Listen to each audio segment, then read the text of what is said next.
पाकिस्तान की माशी बहाली का कौमी प्लान तैयार। गैर मुल्की सरमायाकारी के रास्ते की रुकावटें हटाई जाएंगी। स्पेशल इन्वेस्टमेंट फैसिलिटेशन काउंसिल कायम कर दी गई। वज़ीर आज़म शहबाज शरीफ की ज़ेर सदारत काउंसिल का पहला इजलास। आर्मी चीफ, वज़राए आला, वफाकी और सूबाई वज़रा और आला सरकारी ओहदेदारों की शिरकत। पाकिस्तान की माशी बहाली की जामे हिकमत अमली जारी। इकनॉमिक रिवाइवल प्लान के उन्वान से तैयार करदा कौमी हिकमत अमली का मकसद पाकिस्तान को दरपेश मौजूदा माशी मसाइल और बहरानों से निजात दिलाना है। ज़राअत, लाइफ स्टॉक, मादनियात, कानकुनी, इंफॉर्मेशन टेक्नोलॉजी, तवानाई और ज़रई पैदावार जैसे शोबों में पाकिस्तान की असल सलाहियत से इस्तेफादा किया जाएगा।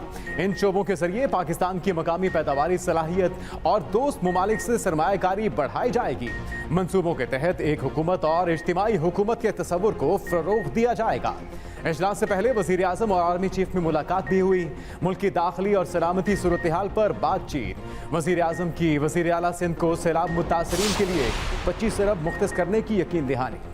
आर्मी चीफ का हुकूमत के मुआशी बहाली प्लान की मुकम्मल हिमायत का ऐलान। जहां से मुनीर ने कहा, प्लान को समाजी और मुआशी खुशहाली की बुनियाद समझते हैं। इकबाल में आलम में अपना जायज़ मुकाम वापस हासिल करेंगे।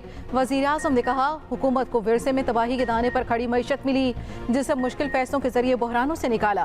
तामीर और तरक्की की तरफ वापस आ रही हैं। अभी बहुत बड़े चैलेंजेस हमारे सामने हैं। विफाक और सूबों में शराकत दारी का अंदाज अपनाया जाएगा। मुतवक्किल सरमायाकारी से रोजगार के नए मौके पैदा होंगे। नौजवानों और खवातीन को रोजगार मिलेगा। तरक्की के नए इम्कानात देंगे। हम पाकिस्तान और आवाम का मुकद्दर बदल सकते हैं। रोशन मुस्तकबिल का ख्वाब गहरे तारीक पानियों में डूब गया। यूनान कश्ती हादसे को 6 दिन गुजर गए। लापता अफराद की जिंदा मिलने की उम्मीदें तकरीबन खत्म। बदकिस्मत कश्ती में 400 से ज्यादा पाकिस्तानी सवार थे। सिर्फ 12 पाकिस्तानियों को ही बचाया जा सका। यूनान में पाकिस्तानी कम्युनिटी के सरबराह शाहिद नवाब के मुताबिक जाँ बहक होने वालों में सबसे ज्यादा पाकिस्तानी ही शामिल हैं। मजीद 2 लाशें निकाली गईं। अमवात की तादाद 80 हो गई। मुल्क भर से 128 अफराद के लापता होने की भी तस्दीक। गुजरात और गुजरांवाला के 20 नौजवान शामिल। आज़ाद कश्मीर के 92 खानदान भी किसी मुआवजे के मुंतज़िर। गुजरांवाला के मज़ीद 4 लापता नौजवान सामने आ गए। गुजरांवाला के नौमान ने कश्ती पर सवार होकर ऑडियो भी भेजी। कहा, कश्ती में सवार हो चुका हूँ, इटली पहुंचकर राब्ता करूंगा। कोटली के एक ही गांव के 20 से ज्यादा नौजवान भी डूबने वालों में शामिल। नौजवानों की जिंदगियों से खेलने वाला दरिंदा पकड़ा गया। यूनान कश्ती हादसे का मरकजी मुलजिम और इंसानी स्मगलर गिरफ्त में।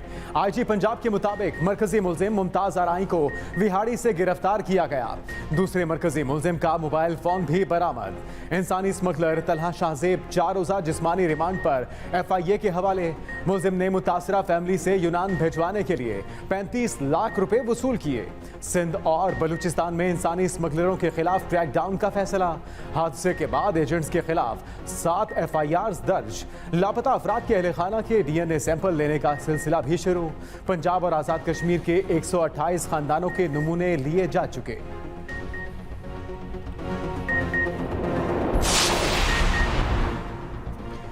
ताज़ा का मलबा देखने के लिए जाने वाली लापता आबदोज न मिल सकी। 2 पाकिस्तानी भी सवार थे। शहजादा दाऊद और उनके बेटे सलमान दाऊद भी सफर कर रहे थे। आबदोज का कोई सुराग ताहाल न मिला। छोटी आबदोज बहरे ओकियानूस के गहरे पानियों में लापता हुई। सयाहती दौरा ओशन गेट नामी कंपनी करवा रही थी। आबदोज में अमले के अफराद भी सवार थे। 20 सयाह $2.5 लाख वसूल किए गए थे। टाइटन आबदोज में 5 अफराद ही सवार हो सकते हैं। जुमेरात की सुबह तक ही इसमें ऑक्सीजन का जखीरा मौजूद है। आबदोज कंपनी के चीफ एग्जीक्यूटिव और बरतानवी अरबपति भी आबदोज में सवार थे।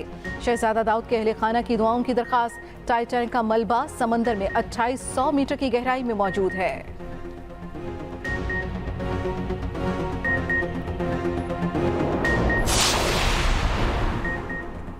लापता होने वाली आबदोज नासा इंजीनियर्स की मुशावरत से बनाई गई 22 फुट लंबी टाइटन नामी आबदोज में कार्बन फाइबर और टाइटेनियम इस्तेमाल किया गया।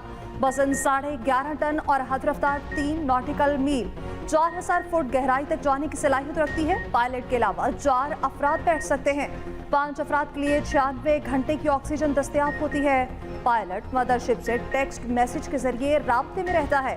प्ले स्टेशन कंट्रोलर के जरिए ऑपरेट की जाती है। सफर करने वालों को समुद्र की गहराई की नज़ारे दिखाने के लिए ताकतवर कैमरे भी नस्ब हैं। सन 2022 में आबदोस ने 10 मरतबा सयाहों को लेकर ज़ेर ज़मीन टाइटैनिक का नजारा कराया।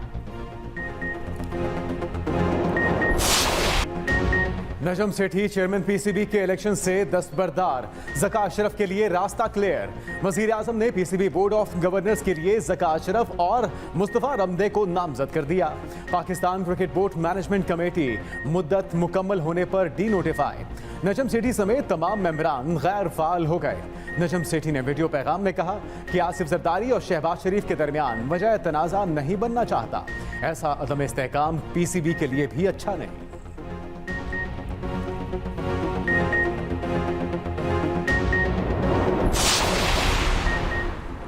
शाह महमूद कुरैशी और असद उमर जमानत मुस्तरद होने पर अदालत से फरार। जलाओ घराव केस में दोनों की जमानत मुस्तरद हुई। एस्टेट कटहरी में गिरफ्तारी से बचने में कामयाब। दोनों एक ही गाड़ी में बैठकर निकल गए। वीडियो भी सामने आ गई।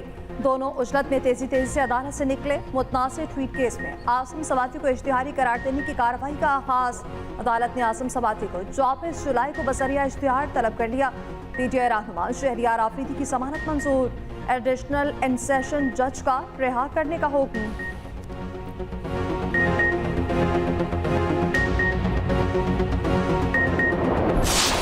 सियासी हलचल मचाई गई कि पाकिस्तान को डिरेल किया जाए, पाकिस्तान को गैर मुस्तहकम किया जाए।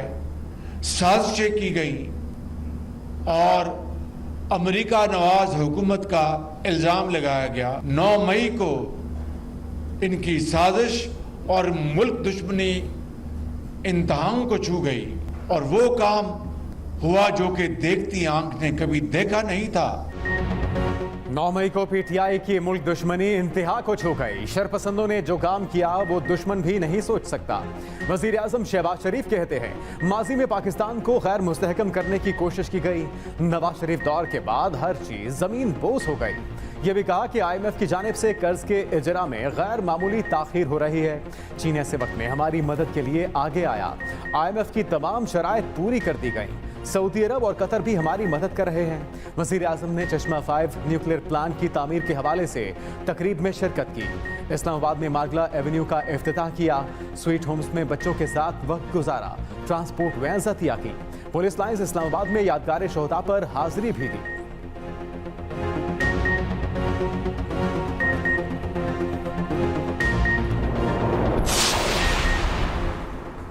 चेयरमैन पीटीआई की टकराव की हिकमत अमली से मुत्तफिक नहीं था, इसी वजह से पार्टी से इस्तीफा दिया।